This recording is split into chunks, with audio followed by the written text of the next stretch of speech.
I'm so sorry, gentlemen. A lady doesn't. Well, certainly a first lady doesn't. It would be unseemly, improper. Well, I couldn't possibly grant an interview, even to such an esteemed assembly, gentlemen of the press. There's so many of you reporters. It would be like speaking in public. Well, everyone knows I like to talk, but not in public. No. A lady does not speak in public.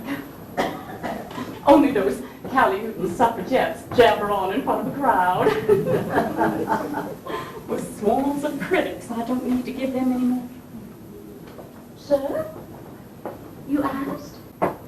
Well, of course. There are many matters I would like to address.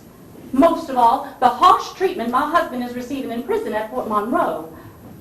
Oh, but gentlemen, I couldn't possibly speak to so many. Unless perhaps you there, young man. Well, don't be shy, come closer. Did you lose your leg in the war? A sin and shame. Which battle? Bull Run, a fine victory.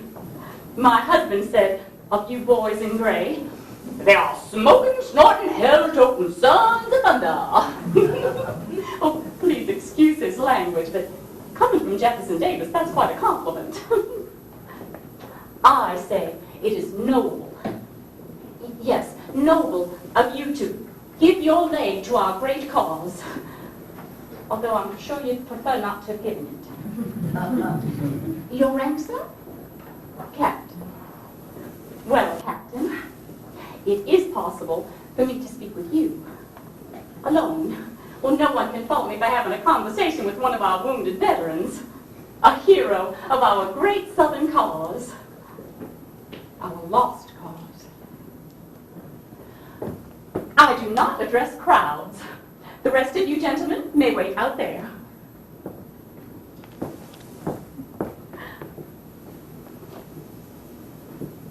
You have a mother, Captain.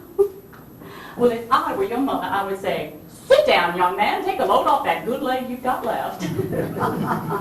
That's right here. I insist.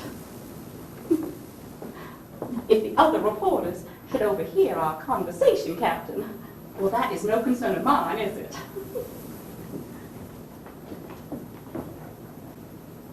There, now, you comfortable? Well, never mind asking any questions. I know what you want to know.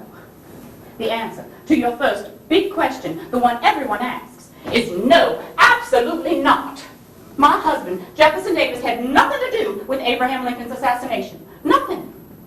He did not send Confederate gold to those conniving Rampallions. I declare to goodness he did not. John Wilkes Booth may have been dealing with some low-level bureaucrat, but not with the President of the Confederacy. I repeat, Jefferson Davis had nothing to do with Mr. Lincoln's assassination, and that's a fact. When will folks believe me? As the loyal, but impoverished, ex-First Lady, I speak the truth. The Bible says, the truth shall set you free. I believe when the Yankees know the truth, my husband will be freed. That's why I'm here in Washington, to speak the truth, to plead for my husband's release from prison. He had nothing to do with that dreadful situation. Why would we want any harm to come to Mr. Lincoln? We certainly preferred him to his successor, Andrew Johnson. I had an appointment with President Johnson just yesterday.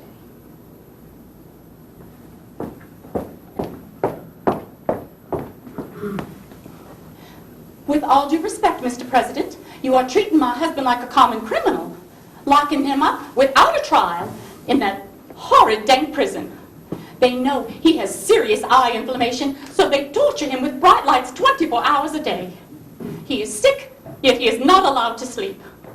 They keep him shackled about the ankles to hurt and humiliate him.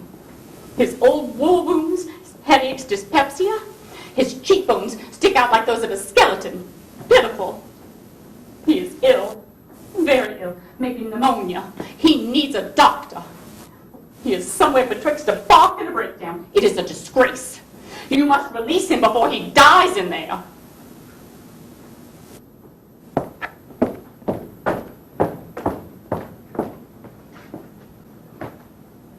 Humiliating myself.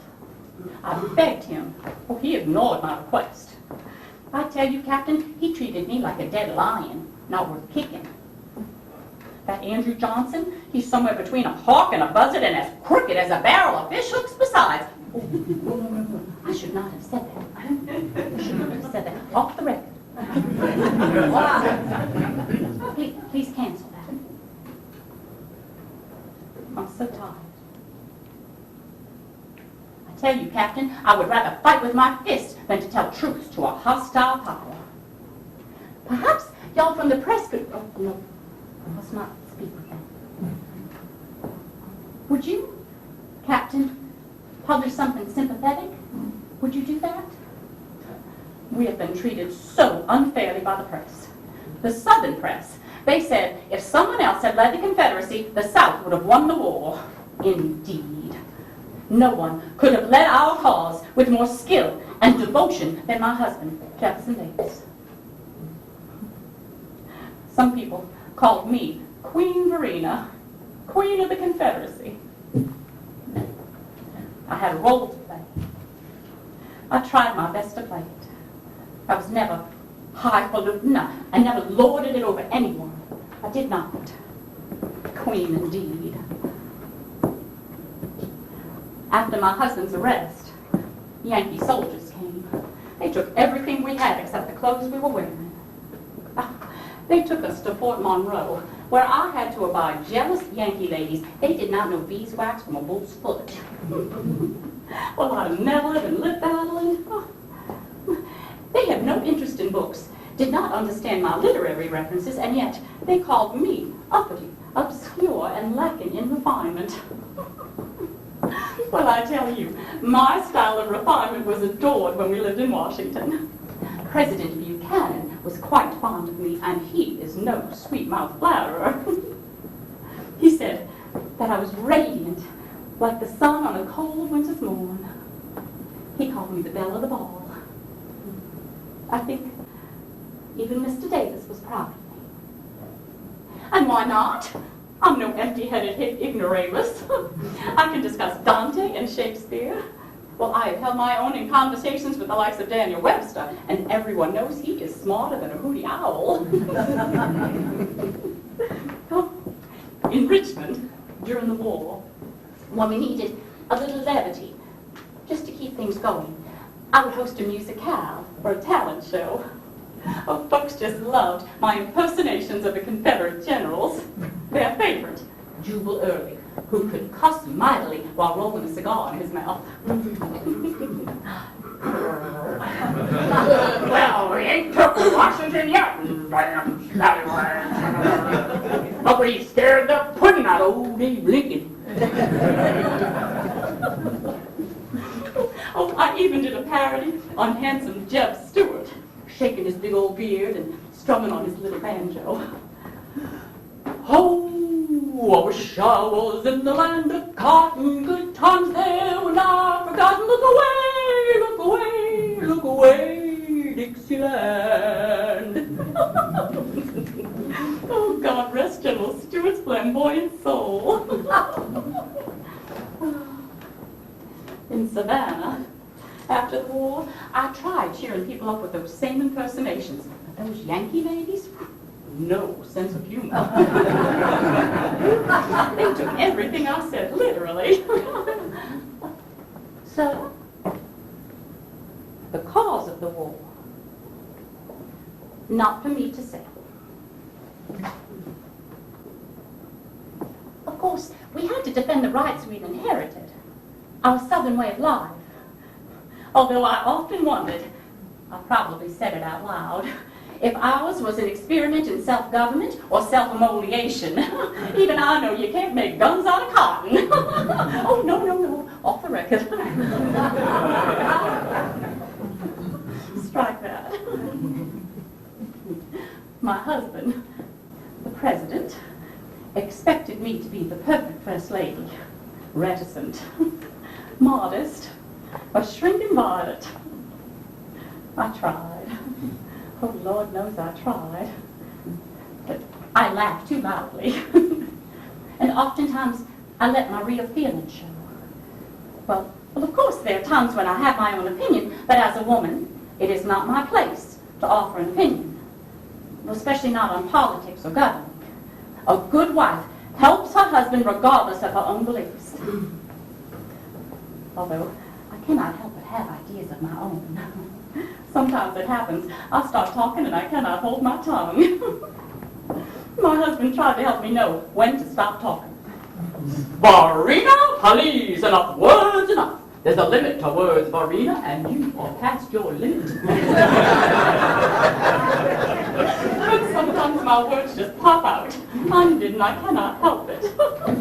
Only my sense of duty to my husband kept me from going quite wild. And duty to my children, of course. And I had to keep my wits about me for them. 6 there were. Now only 4. Little Sammy died of the measles. Only 2 years old.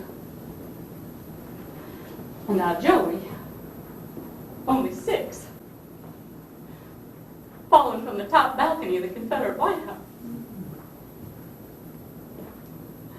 That was a horrid sort of maze I lived in. Just one disaster after another. Oh, no. I'm not asking for pity. The Lord giveth, and the Lord taketh away. No. I won't let you take any more. I can't let you have any more of my children. 8 babies you took, no more. Oh, dear God, please forgive me. Just to think it nearly stops my heart's vibration. Baby Winnie, we call her Pie Cake. She came down with the whooping cough when we were under house arrest in Savannah, where the Yankees sent me. I thought my little babe would be dead by morning. I must not allow myself to think about that. The children and I, 2 small rooms, the heat suffocating. I had to let the older children go out on the street to play. A vicious woman came up to little Jeffy. Your father is a rogue, a liar, an assassin. That means he's a murderer, boy, and I hope he's tied to a stick and burned little bits at a time with wood knots until they hang him dead.